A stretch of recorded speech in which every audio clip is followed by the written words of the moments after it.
CYC is a free channel, presents the Word of God for everyone. Your support will help us to continue the mission. Visit our website, cycnow.com. Even $1 will make a difference.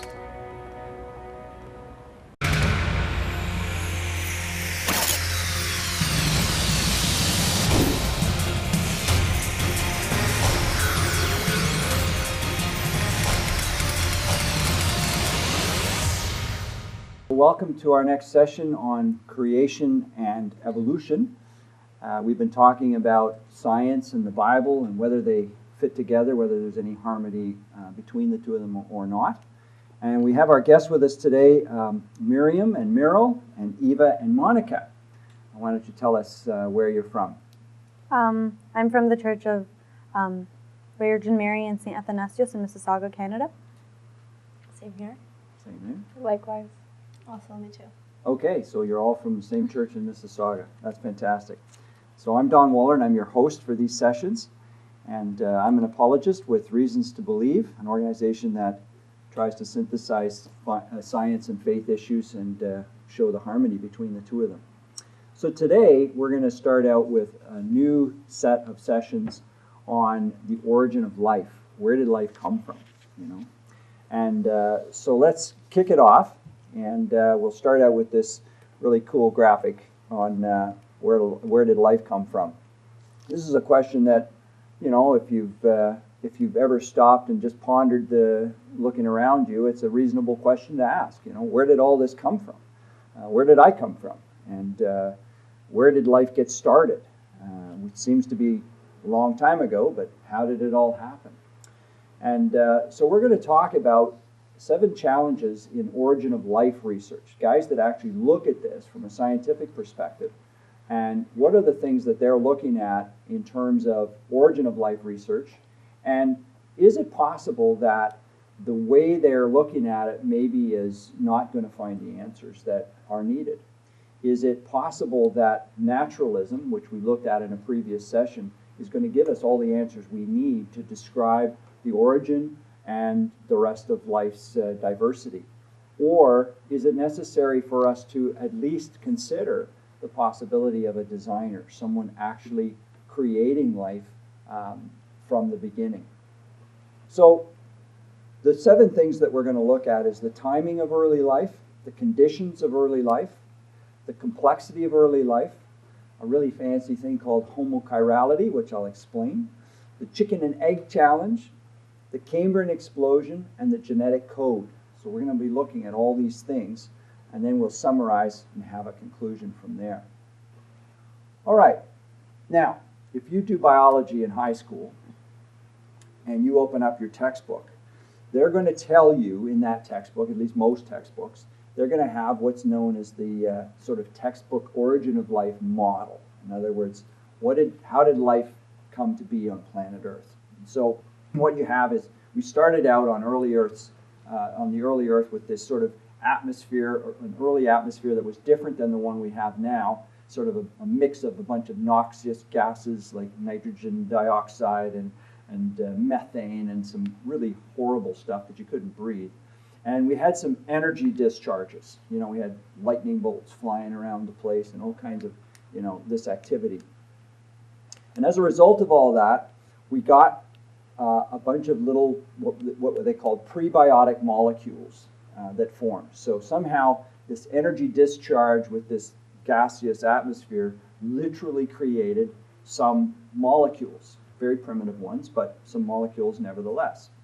And those molecules, over a long period of time, became what was known as the prebiotic soup. How many of you have heard of the primordial soup? I'm sure you've heard that term before, right? It's this sort of what the Earth would have looked like with all this sort of gunk, and you can just imagine like pools with salts in it and some fumes coming out of it and bubbling away, and somehow out of all that something happened. And these prebiotic molecules came together and they condensed. They sort of started to fit together, and we end up with biomolecules. In other words, we end up with more complex molecules that are needed for life, things like DNA and RNA and proteins and other things. And those biomolecules all kind of aggregated together, and they formed what are known as protocells, the very first primitive cells. You all know that all of life is based on a cell, right? It's the fundamental unit of life. It's basically a living little factory, if you like, okay? And again, these protocells were very primitive. They couldn't do very much at all, but given enough time, they became simple cells. Very, very simple bacteria, for example. And we have a whole lot of time, and so those simple cells eventually give rise to the last universal common ancestor, okay, which was basically the starting point for evolution to take over and start to create all the diversity of life. And so we have this tree of life, and you've all seen that in your textbook, right? All the different animals that come from the tree of life. And so basically, this is the naturalistic explanation for where life, how life emerged on planet Earth, right? Did any of that sound familiar? Yeah, I'm seeing a few heads nodding. Okay, Yeah. So you've all heard of things like this energy discharge thing, and the idea that you had this primordial soup, and it gradually over time life just grew out of the muck. Okay, that's basically the way it's portrayed. Well, let's assume for the moment that that's all true. Okay, that all really happened. We're going to look then at what are some of the predictions, if those things are true, of this textbook model. What things could we expect to see if that were true, right? So the first thing that we would predict is that life emerged very slowly, right? It couldn't have happened quickly. It took a lot of time for all those things to happen, and in the textbook model, there is lots of time, right? The second thing is that we see that life emerged later in Earth's history. It didn't happen early on, it happened later, right? So far, so good? Mm-hmm. Stay with me now. The third thing we see is that life emerged under ideal conditions. It would have had to be ideal in order for life to emerge. Otherwise, it wouldn't emerge at all, right? Fourthly, early life was really simple, okay? And it only got more complex later. The fifth thing is that subsequent life gradually increased in complexity, okay? Over a long period of time, we see these simple things becoming more complex things, right? Now, those are the six predictions the 5 predictions that we have of this natural model. So what we're going to do now is we're going to take each of those predictions and we're going to look at what do we know today about the origin of life. And there's going to be a little bit of science here, so you'll have to hang with me if you're not a scientific person. But none of it's super science, just enough that you get a better understanding. So let's talk now about the timing of early life, and we'll kick this off. And as I said, this is our agenda. We're going to go through these 7 things, and we're going to look at those 5 predictions of the model, looking at these 7 particular items. So we'll start off with the timing of early life. Okay, so let's look at some dates. Scientists tell us that the Earth is about 4.566 plus or minus 0.002 billion years old. In other words, we know the age of the Earth pretty accurately, using a variety of dating techniques. A lot of people say, well, you can't trust those dating techniques because they tested this thing and they said it was 10,000 years, and they tested it something else. It was right beside it and it was 4 billion years, so you can't believe any of those dating things. Well, the truth is that no one measuring technique is suitable on its own. You have to use a variety of different techniques in order to get an accurate picture. So for example, if I asked you to go and measure, I don't know, how far it is from here to your house, and I gave you a ruler that's 12 inches long, that wouldn't be the right way to measure it. You're not going to get an accurate number that way, right? If you started laying the ruler out all the way from here to your house, you're going to get a completely wrong number. And it's the same thing with dating techniques. You have to choose a variety of different ones to be sure that you're getting the right date. And what they do is they reinforce the accuracy of the date. So, Earth's 4.5 billion years old. The oldest known rocks on the Earth are about 3.85 billion years old. Remember in a previous session we talked about this late heavy bombardment, and we're going to talk about that again. The oldest known fossils are 3.6 billion years old. So if the oldest known rocks are only 3.8 billion and the and the oldest fossils are 3.6 billion, that's not a lot of time, is it? All the data that scientists have seems to point to life appearing early, suddenly, and rapidly about 3.86 billion years ago. And this is not what we would predict, okay? It's not what we would predict at all. Here's a quote from Niles Eldredge. He's a famous paleontologist, and he said, "Now, one of the most arresting facts that I have ever learned is that life goes back as far in Earth history as we can possibly trace it. In other words, in the very oldest rocks that stand a chance of showing signs of life, we find those signs, those vestiges of life. Life is intrinsic to the Earth." So in his mind, when he looks at it with his sort of naturalistic lens on, he's saying there's something special about the Earth that it just brings forth life, okay? Well, okay, that's a conclusion. The point, though, is that it doesn't seem to matter.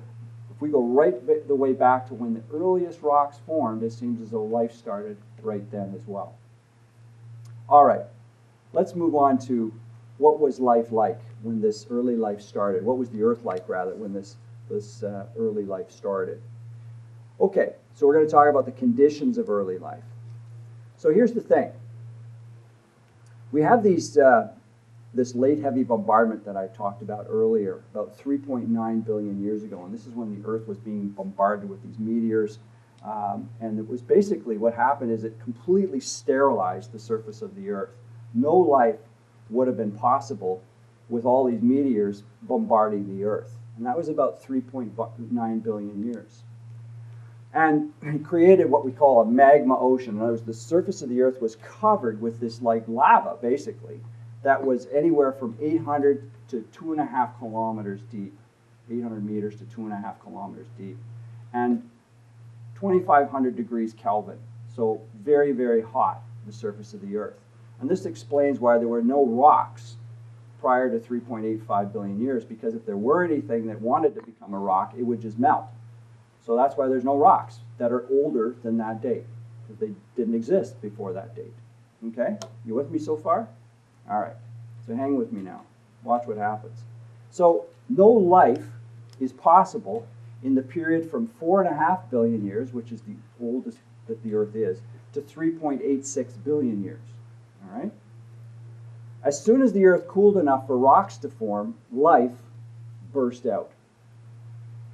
Now, the popular notion out there, and you read your textbooks, is that life had billions of years to come into being. Billions of years. People say, oh, well, we had billions of years, and actually, we didn't.